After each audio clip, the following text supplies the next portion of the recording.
Oke, salam hebat guru penggerak angkatan 6. Kali ini saya akan membawakan dan menjelaskan materi 2.1 koneksi antar materi.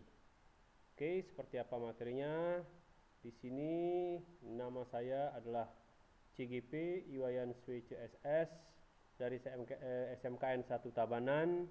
Dan Bapak Fasil kita yang tersayang dan tercinta adalah Bapak Igusti Ketut Atmaje, dan PP pengajar praktek kita yang super hebat ini adalah Bapak Ki Gede Putra dari SMAN 1 Kediri Tabanan. Oke, seperti apa materinya? Check it out this one.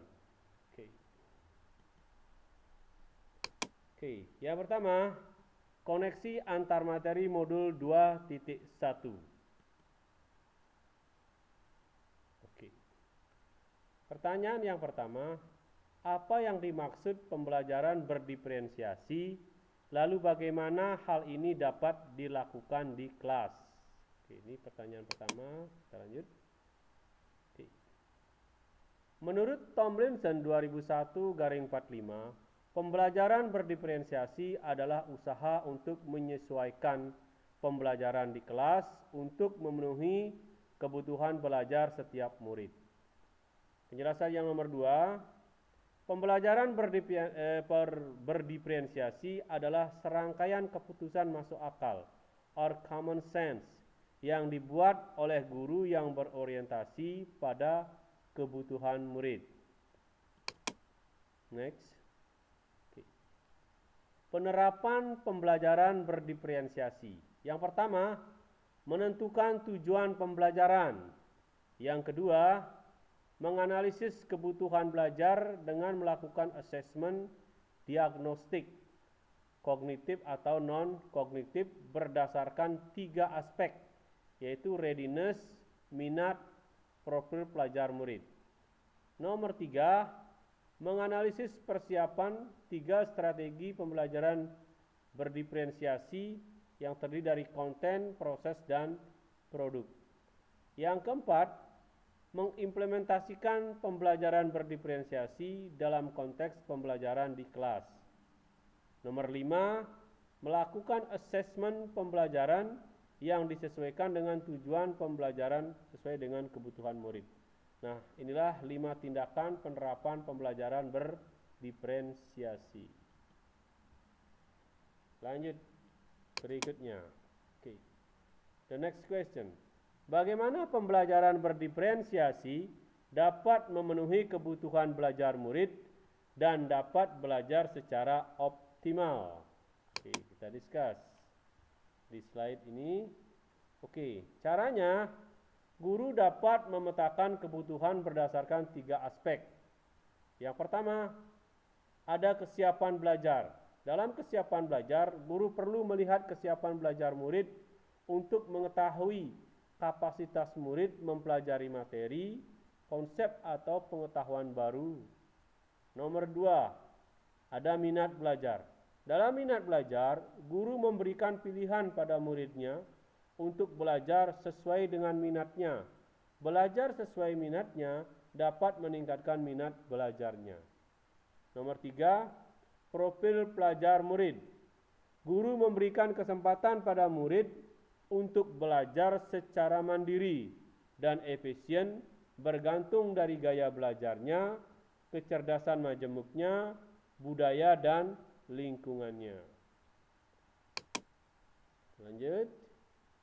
Next. Yang berikutnya, guru dapat menerapkan 3 diferensiasi secara optimal. Ini diferensiasi pembelajaran berdiferensiasi ya.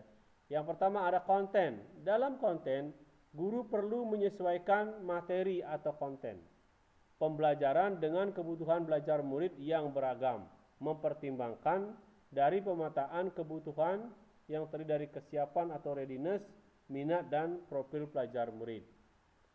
Yang nomor 2, ada proses. Dalam proses, guru perlu memvariasikan proses belajar agar beragam sesuai kebutuhan belajar murid. Proses ini mengacu pada bagaimana murid memahami dan memaknai apa yang dipelajari. Produk. Dalam produk, guru perlu memodifikasi tagihan produk yang akan dihasilkan murid sesuai dengan konten yang telah mereka pelajari dan proses yang telah dilewati. Okay. The next question. Bagaimana koneksi antar materi pembelajaran berdiferensiasi dengan modul lain di pendidikan guru penggerak yang pernah dipelajari? Sekarang kita ke inti permasalahan ya, koneksi antar materi.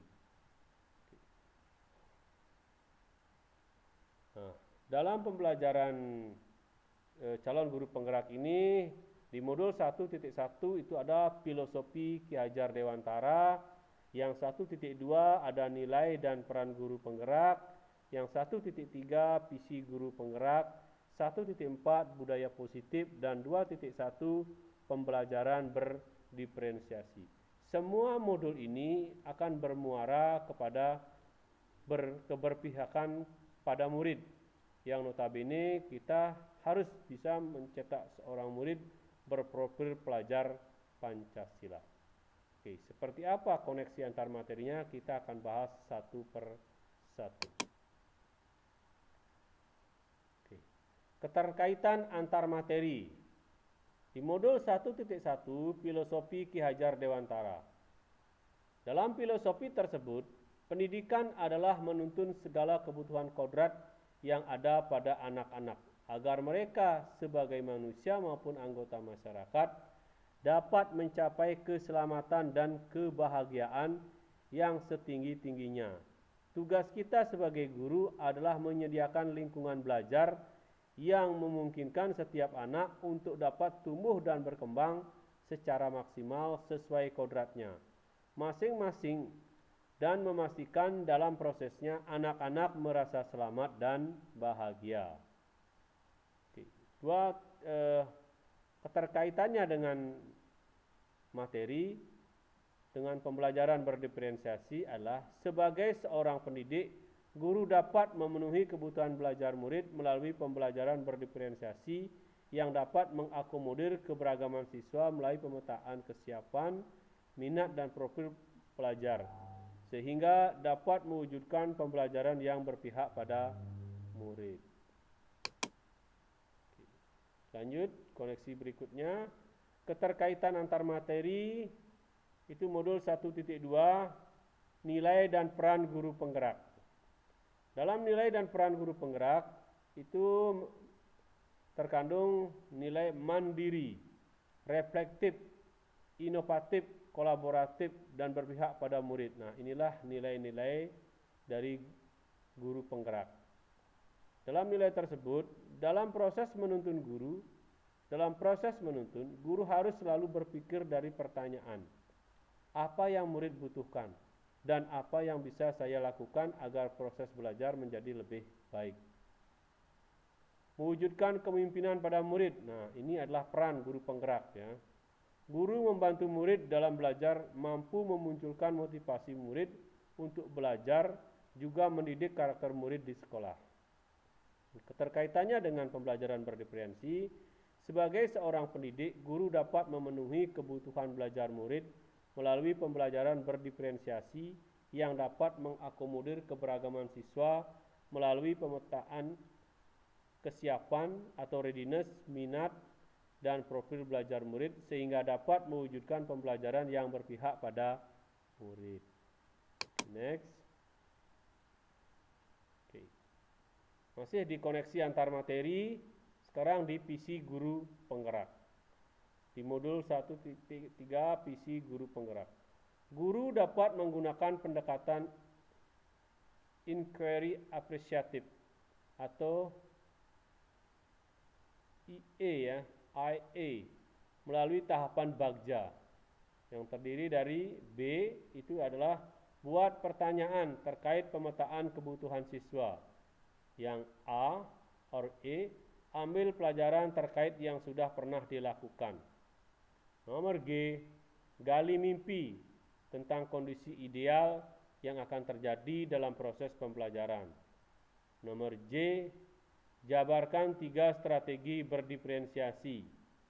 Nomor A, Atur eksekusi penilaian yang sesuai dengan kebutuhan belajar murid. Itulah konsep dari Bagja. Keterkaitannya atau koneksi antar materi dalam pembelajaran berdiferensiasi adalah sebagai seorang pendidik, guru dapat memenuhi kebutuhan belajar murid melalui pembelajaran berdiferensiasi yang dapat mengakomodir keberagaman siswa melalui pemetaan, kesiapan, minat, dan profil belajar murid sehingga dapat mewujudkan pembelajaran yang berpihak pada murid. Okay, next. Masih di koneksi antar materi, modul berikutnya adalah modul 1.4 tentang budaya positif.